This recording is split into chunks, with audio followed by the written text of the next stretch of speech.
Hello tout le monde, j'espère que vous allez tous très bien. Aujourd'hui on se retrouve de ma chambre d'hôtel à Hawaï. Avant de partir en vacances, j'ai malheureusement pas eu le temps de filmer cette vidéo, mais je voulais absolument pas manquer l'upload de ce vendredi. Ça change un petit peu de décor pour une fois, pourquoi pas. Dans cette vidéo, je vais vous présenter 10 articles dupes de marques de luxe. Il va y avoir des chaussures et des sacs. On n'oublie pas que la contrefaçon c'est illégal et ça c'est des copies en général conformes qui sont faites pour en fait duper les personnes qui les achètent à croire que ce sont des vrais, alors que des dupes ce sont seulement des inspirations et je trouve que parfois les dupes sont même mieux que les originaux. En général, ils apportent leur petite touche de spécificité. Ça peut du coup pas être une copie conforme, mais bien une inspiration. Et oui, pour certains d'entre eux, je trouve qu'ils sont même plus réussis que les originaux. Avant de commencer cette vidéo, comme d'habitude, je vous rappelle de vous abonner à la chaîne si c'est pas encore fait. Activez la petite cloche, comme ça vous êtes notifié à chaque fois qu'il y a une nouvelle vidéo qui sort. Pour rappel, je fais des vidéos mode tous les vendredis et des vlogs tous les lundis. Donc j'habite à Londres et ce sont des vlogs à Londres. Donc si c'est une ville qui vous intéresse, n'hésitez pas du coup à vous abonner à la chaîne pour suivre le contenu du lundi et du vendredi.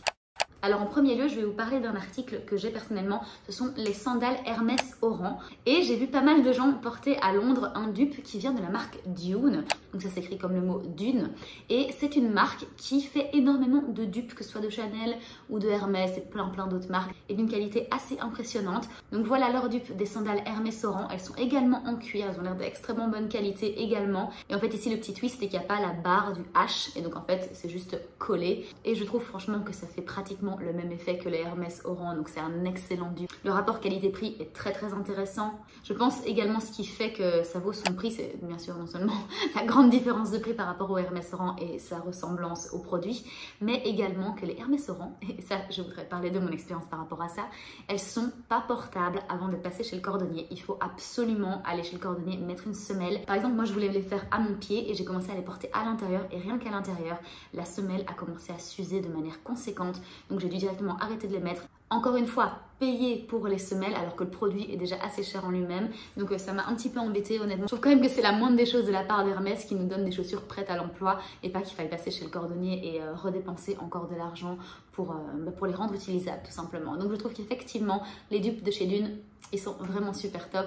À refaire, peut-être que je prendrai en fait pas mes Hermès Oran et que j'irai plutôt sur ce produit là. Les deux prochains produits ça va être sur la marque Chanel, donc c'est un modèle que j'affectionne tout particulièrement, à savoir les ballerines beige à bout noir. C'est un énorme classique de la maison Chanel et en général c'est une ballerine en cuir que voici avec le logo Chanel sur le bout noir. Et ici le dupe que j'ai à vous proposer c'est de la marque Vivaya. Je ne connaissais pas cette marque avant d'avoir fait mes recherches et en fait c'est une ballerine qui au lieu d'avoir un bout rond a un bout un peu plus pointu. C'est pas un bout nécessairement en pointe mais plus pointu en tout cas que le modèle de chez Chanel. Encore une fois, comme pour Hermès, le rapport qualité-prix a l'air excellent. Et ici, le petit twist, c'est non seulement ce bout qui est un peu plus pointu, mais également que la chaussure est en toile et non en cuir. Et je trouve que ça fait vraiment une inspiration, mais pas du tout copie conforme. Je trouve que cette chaussure a vraiment sa propre identité et je considère fortement de les acheter prochainement parce qu'elles sont vraiment chouettes. Comme je vous disais, le prochain article, c'est encore un article de chez Chanel que j'affectionne encore une fois tout particulièrement. Et celui-ci, j'ai la version originale de chez Chanel et ce sont les slingback. Donc même idée en fait que la ballerine, sauf qu'ici on va avoir un élastique au niveau du talon et non pas une chaussure totalement fermée. Et le twist aussi c'est qu'il y a un petit talon. Et là pour le coup le logo n'est pas sur le bout noir mais bien sur le côté du talon. Et la chaussure est en cuir à part le bout devant qui est en tissu alors que la ballerine elle était complètement en cuir chez Chanel. Donc ici les slingback ont ce petit twist d'être à moitié en cuir et à moitié en tissu. Et j'adore ces chaussures, je les mets pas assez souvent à mon goût. Ici le dupe que je vais vous proposer c'est de la marque John Lewis, c'est une marque anglaise. Et ici la chaussure c'est vraiment un dupe, pas du tout une contrefaçon, au contraire. Ici ce que John Lewis propose c'est une chaussure totalement en synthétique, imitation cuir, que ce soit la partie qui est également en cuir chez Chanel mais le bout qui est normalement en tissu, tout est en synthétique imitation cuir. En ce qui concerne le bout noir, là où chez Chanel c'est arrondi, là chez John Lewis c'est un bout carré. Donc vraiment une inspiration, pas du tout une contrefaçon, c'est très clair que ça vient pas de chez Chanel mais ça reste quand même un modèle extrêmement classe et qui se stylise de la même manière que chez Chanel, à savoir avec des jeans, avec des robes ça fait un peu plus mémérisant je trouve. Avec un jean c'est vraiment top et je peux que vous conseiller ce modèle là. Encore une fois j'ai vu plusieurs filles se balader avec ce modèle à Londres donc c'est quelque chose qui fonctionne plutôt bien.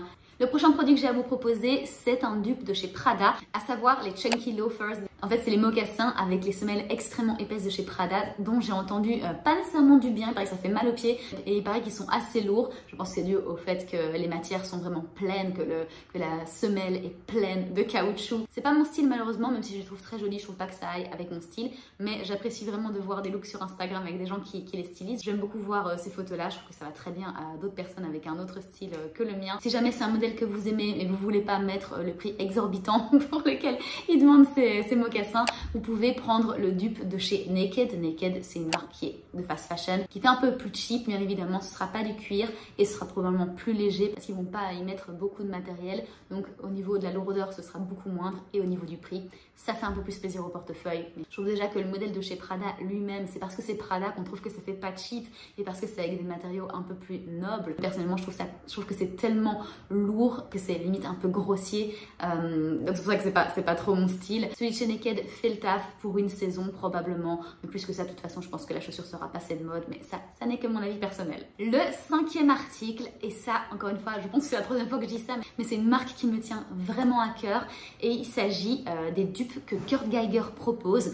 Et là, en l'occurrence, c'est encore de la marque Chanel. Vous voyez les Timeless en tweed? Et bien en fait, chez Kurt Geiger, on retrouve des très bons dupes de Chanel au niveau des sacs en tweed. Et là, pour le coup, je ne vais pas vous donner un modèle en particulier, mais je vais vous mettre quelques photos ici pour que vous voyez à quoi ça ressemble. Encore une fois, c'est juste une inspiration. Kurt Geiger a vraiment son identité. Ils sont même beaucoup plus rock que chez Chanel, qui est vraiment très très classique. Avec Kurt Geiger, vous pouvez vous amuser un peu plus avec les couleurs et avec les matières. Ils font également des modèles matelassés qui rappellent très fort encore le Timeless, par exemple noir de chez Chanel. Personnellement, j'ai des petits modèles de chez Kurt Geiger qui ressemblent très fort à un mini sac Timeless, mais beaucoup plus rock parce qu'en fait, la mascotte ou en tout cas le logo de Kurt Geiger, c'est cette énorme tête d'aigle en plein milieu. Je trouve que c'est très très anglais comme marque, mais je la trouve splendide. Ils proposent des modèles absolument incroyables. La qualité y est également. Le magasin qu'il y avait à Londres dans lequel j'ai acheté mon petit sac était tout petit et maintenant ils sont en train d'en ouvrir un sur Oxford Street. Donc si vous passez à Londres, un de ces quatre, allez dans le magasin. Moi j'attends qu'une chose, c'est qu'ils ouvrent pour aller dès la première semaine voir ce qu'ils ont fait parce qu'à mon avis ils vont vraiment bien faire ça. C'est une marque qui prend une ampleur de dingue en Angleterre mais également en Europe. Et je le sais parce que ma meilleure amie Emily est très très fan de cette marque. Avant même que je lui parle de cette marque, elle la connaissait déjà et c'est pas quelque chose qui est encore très connu sur le continent. Le prochain article que je voulais vous présenter, c'est le Gucci Ophidia Shoulder Bag. Donc c'est un sac qui se tient à l'épaule et c'est le Ophidia de chez Gucci. Et c'est un sac en toile enduite, très très classique de la maison Gucci. Je vous le mets ici. Personnellement, je suis pas à fond dans la maison Gucci, mais j'apprécie quand même, la beauté de ce sac. Et un excellent dupe, vous le retrouvez chez Mango. Je vous mets le modèle Mango ici, comme ça vous pouvez comparer les deux et je trouve que la ressemblance est absolument flagrante. Bien évidemment, les matériaux utilisés chez Mango seront beaucoup plus cheap, mais je trouve quand même que la ressemblance est très flagrante. Et au final, il y a des grandes différences, donc clairement c'est un dupe et non pas une contrefaçon, mais la ressemblance est quand même très flagrante. Le prochain article que je vais vous présenter, et c'est assez spécial, mais pendant que j'ai fait mes recherches, je suis tombée sur cette marque que je trouve absolument fantastique et c'est la marque Demelier qui comme Dune fait d'excellents dupes et là en l'occurrence on va se pencher sur le 5 à 7 de chez Saint Laurent. Donc voici le modèle de chez Saint Laurent et voici le modèle de chez Demelier.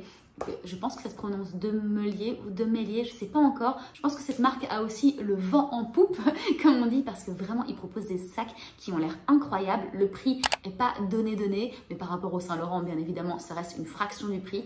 Et je trouve que la ressemblance est vraiment flagrante. Et pour le coup, pas comme pour le sac Mango qui pourrait peut-être faire un peu cheap. Là, pour le coup, vu que vous y mettez un truc comme 150 €, la qualité y est vraiment. Et ça rappelle des modèles très classiques comme celui chez Saint Laurent et lui aussi du coup il est vraiment sur ma liste des prochains trucs parce que je trouve que ça fait très dame, très classique, on voit que c'est de la qualité. On fait pas nécessairement le lien immédiat avec Saint Laurent parce que c'est pas non plus un modèle de chez Saint Laurent qu'on voit sur toutes les épaules, mais je trouve que quand même ça fait son petit effet, on voit que c'est quelque chose de qualité, on voit que ça rappelle peut-être des modèles plus classiques de grandes maisons de luxe, donc clairement cette marque Demelier, pour moi elle a un très bel avenir devant elle. Alors pour le prochain article on va se pencher sur une marque que je n'affectionne pas vraiment là pour le coup, mais si jamais vous aimez ça, je vous le présente. Et il s'agit donc de la marque Bottega Veneta, évidemment, très connue.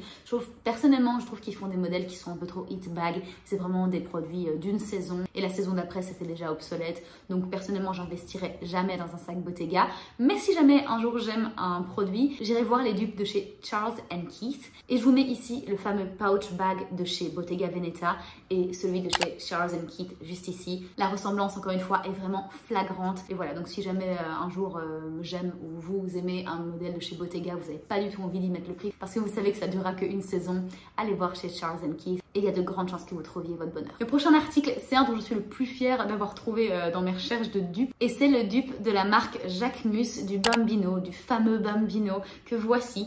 Et le dupe que j'ai trouvé, il est à 19 livres, donc on va dire un truc comme 22 € à peu près, et ça se trouve chez H&M et le voici. Encore une fois, je trouve que c'est une très belle inspiration. Pas du tout une copie conforme, on voit clairement que la qualité n'a rien à voir. Personnellement, je trouve pas que les modèles que Jacquemus font seront intemporels, absolument pas.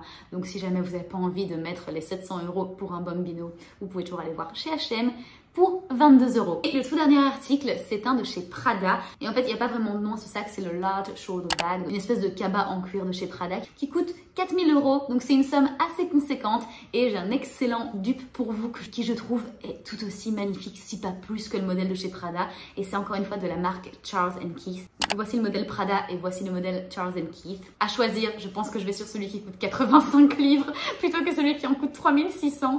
Donc pour moi, le choix est très vite fait. Et je vous dis personnellement, je trouve que le modèle de Charles & Keith est juste plus joli que celui de chez Prada.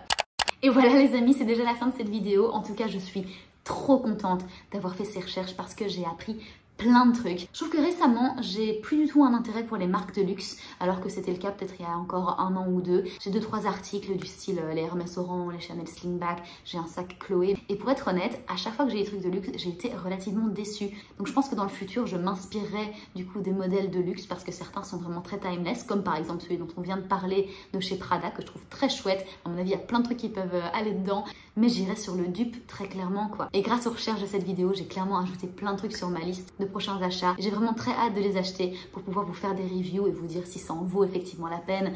J'ai pas vu beaucoup de vidéos sur les dupes qui parlent des marques que je vous ai proposées aujourd'hui. Donc j'espère que ça vous aura appris des trucs. Et n'oubliez pas, si jamais vous voulez rejoindre la communauté pour voir les vlogs du lundi ou les vidéos mode du vendredi, n'oubliez pas de vous abonner à la chaîne, ça me fait toujours plaisir, ça me donne de la motivation. Et si jamais vous avez des idées à me suggérer, n'hésitez pas à laisser en commentaire. Laissez de toute façon un petit commentaire pour dire que vous êtes passé par ici, ça me fait toujours très plaisir. Et je trouve qu'il n'y a pas assez d'interaction sur cette chaîne. J'aimerais beaucoup améliorer ça, donc n'hésitez pas à me laisser un petit commentaire auquel je répondrai avec grand plaisir. On se retrouve très vite pour un vlog lundi prochain et en attendant, prenez soin de vous.